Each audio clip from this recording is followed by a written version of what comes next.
Hello, I wanted to hop in here because we are getting ready for school to get back in session. Mine already are. They started 2 days ago, so they're on day 3 right now. And one thing I did last weekend was prepare some peanut butter and jelly pocket sandwiches. I won't say the official name brand, but I did my own. They are peanut butter and jelly sandwiches with no crust that are crimped around the edges. So it's like a peanut butter and jelly pocket sandwich that you can freeze, take out and put in their lunchbox in the morning, and then by the time they're eating lunch 4 or 5 hours later, they're perfect. They're amazing. I asked my kids, because before I made a video, I wanted to make sure that they were good, and I asked them how they've liked them, and they've loved them. My middle child, Caleb, actually said, he's like, oh, those are better than the other ones that you buy. And I'm like, whoa, here we go. This is great. It's a win. It also helps mom and dad because I can make, with an entire loaf of bread, I can make about 10 to 12 of them for about a total of $3. And you can buy a pack of 10 for about $10. So this is definitely a win. And you know exactly what brands are going in the sandwich. Or if you make your own jelly like I do, you can put your own jelly in there. So I wanted to go over what I do with these. I won't make you sit here while I make all of them, but I'll post a picture of all of them once I'm done of making the sandwiches. And you just take whatever bread you want to use. You can use wheat, white, seriously, whatever your kids will eat, is because, you know, nobody wants to waste. And you're just going to use whatever peanut butter you want to use. I use off-brand. I know a lot of people are very picky about the peanut butter that they choose for their family. I am not one of those people, not for peanut butter. To me, peanut butter is peanut butter. Yeah, some are not as pasty as others, but I don't know. I guess I've never found one that's been that bad to really worry about it too much. So you're just gonna, kind of like at the beginning, you're just making your regular peanut butter and jelly sandwich. However, you're actually going to put, and let me get this out of the way for you. You're not going to put peanut butter all the way to the edges because a lot of that's going to be cut off here in a minute. And you're going to put a very thin layer. So I'll demonstrate these 3.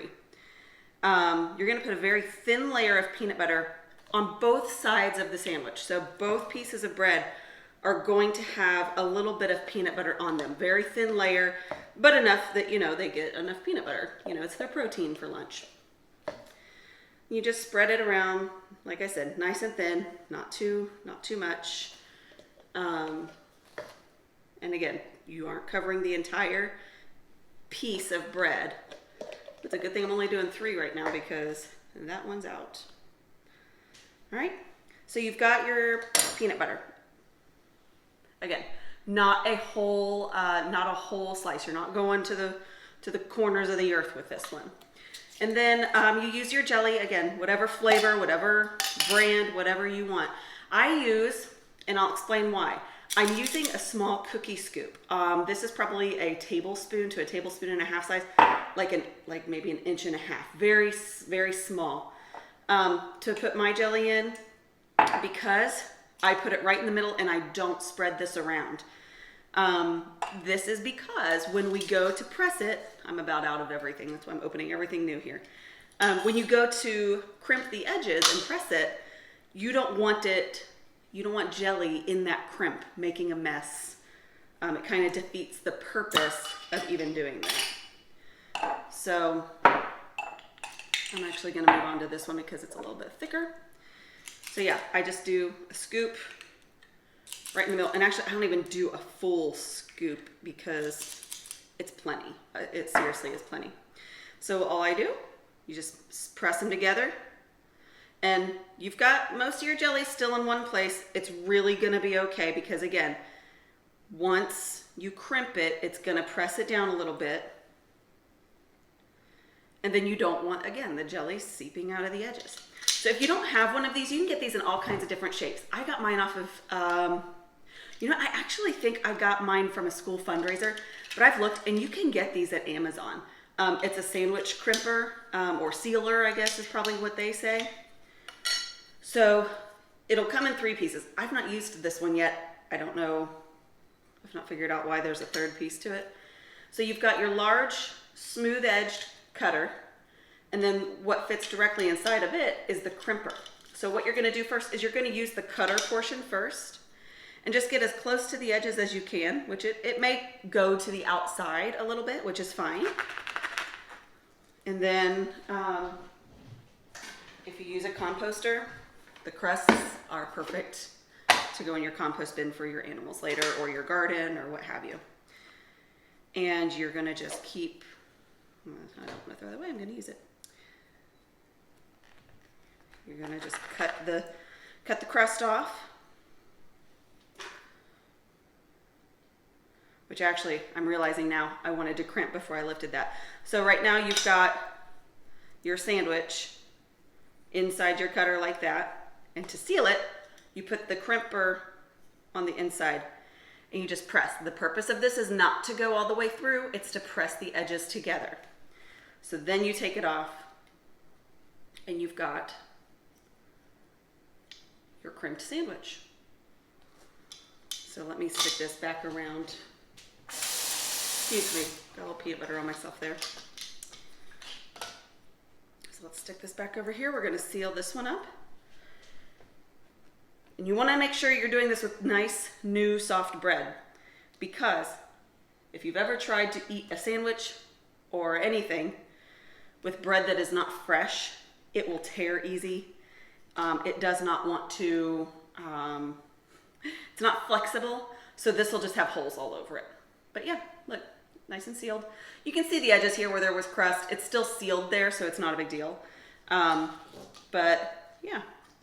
And I think because these are squares, they get just a smidge more. They're not cutting off as much of the sandwich. So not only are they cheaper, they're probably getting 1 extra bite in there, which is nice. And there we go. Perfect. Seriously, look at that. Perfect. And then for storage, put in a Ziploc bag, press gently because you don't want to squish it, and you're good to go. That'll just go in the freezer. I've got a few right here. So we've still got like 6 from last week's batch that we've had in the freezer. So I'll just move these forward, put these ones behind it as I'm done with them. And then we'll have our next batch and they'll be ready to go. These should keep a couple of weeks in the freezer. Whatever you're comfortable with. If you aren't convinced or sure if anything's gonna be good, don't make your child taste test. That's what parents are for. If you're afraid it's gonna be dangerous, throw it away.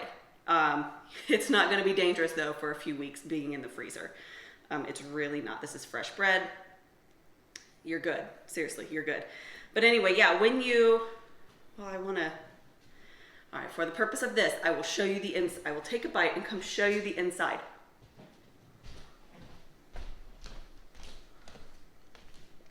Let me see, am I in here?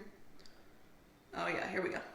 So you can see that peanut butter on the sides is going to keep the jelly from soaking into the bread and making that bread soggy, soaked. Sometimes it crystallizes a little bit, but that's that. I wanted to share this with you guys. Again, it's a quick way to save money and save you time, because there's nothing worse than you being ready to just go to bed at 11 o'clock and be like, you know what, I have to make all these sandwiches. I got to get lunches together. Listen, I am the worst for lunches. I like to be able to grab a lunch box and throw stuff in it. And these are perfect. So I'm going to throw this in there. I'm going to get their granola or their fruit and grain bar, their water, and their Go-Gurt, and we're going to call it a lunch, and they're good to go. As a working mom or not, I mean, you have multiple people that you're prepping in the morning on top of yourself. This is just one less thing that you have to figure out and do. And if you can do this twice a month, seriously, pick 2 Sundays every month. I did the whole batch last time, not recording, so I could just keep going. And I think I did a whole loaf of bread, which got me about, again, 11 sandwiches. And I think it only took me 20 minutes. And I had sandwiches for 2 weeks because only 2 of my kids will eat these, and then we rotate with Lunchables and whatnot. But seriously, it's a good time saver. It's a money saver. And my kids approved. They liked it. So I hope this is helpful to you. I hope it's beneficial. I don't think the cutters are super expensive either. I think you can get a cutter set for less than 10 bucks. So small investment, long-term return. So I hope this has been helpful for you, and I hope your kids enjoy them as much as mine.